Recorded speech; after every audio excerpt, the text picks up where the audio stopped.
Isinagawa sa Batangas Medical Center ang Mass Casualty Management at Simulation Exercise bilang paghahanda sa anumang kalamidad. Narito ang report ni Denise Abante.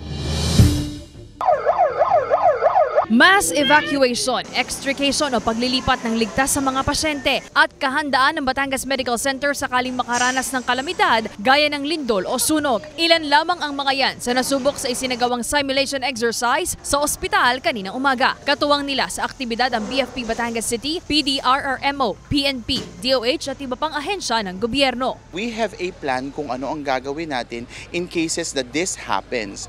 And this activity, we have a 7.0 magnitude earthquake that really affects the building structure of our hospital, which led to about 18 casualties of patients are being extricated at our OB/GYN ward. So we're doing this drill in order for us to know what are we going to do in case that this really happens. Lumabas sa kanilang mga kwarto ang ilang gumanap na pasyente kasama ang kanilang mga bantay, nurses at medical staff at nagtungo sa itinalagang evacuation area. Mayroon ding mga ni-rescue sa loob ng OB/GYN building na nabagsakan ng aircon, natusok ng bakal at nagkaroon ng head injury. Agad silang ibinaba ng rescue team ng BFP at nilapatan ng paunang lunas. Naglagay na rin ng mga tents na siyang magiging standby area ng mga pasyenteng ibababa mula sa pasilidad. Para sa gumanap na pasyenteng si Rafdel, maganda raw ang ganitong mga aktibidad para sa kamalayan ng mga pasyente at medical officers. Masarap po sa pakiramdam kasi po para makita rin po ng ibang mga kung paano po nila sinasagawa yung mga gawin yung emergency. Nasagawa naman po nila maayos at maganda.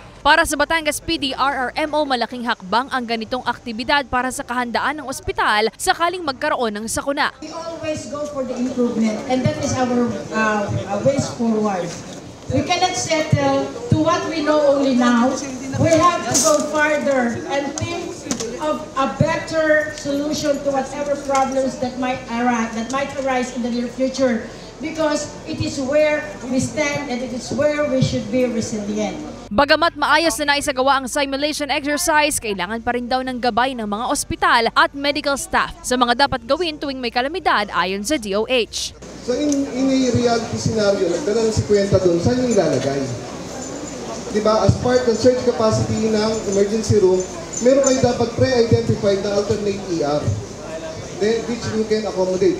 Next, part ng business continuity plan, diba, in managing a surge, dapat ang ER operations to continue. Tama?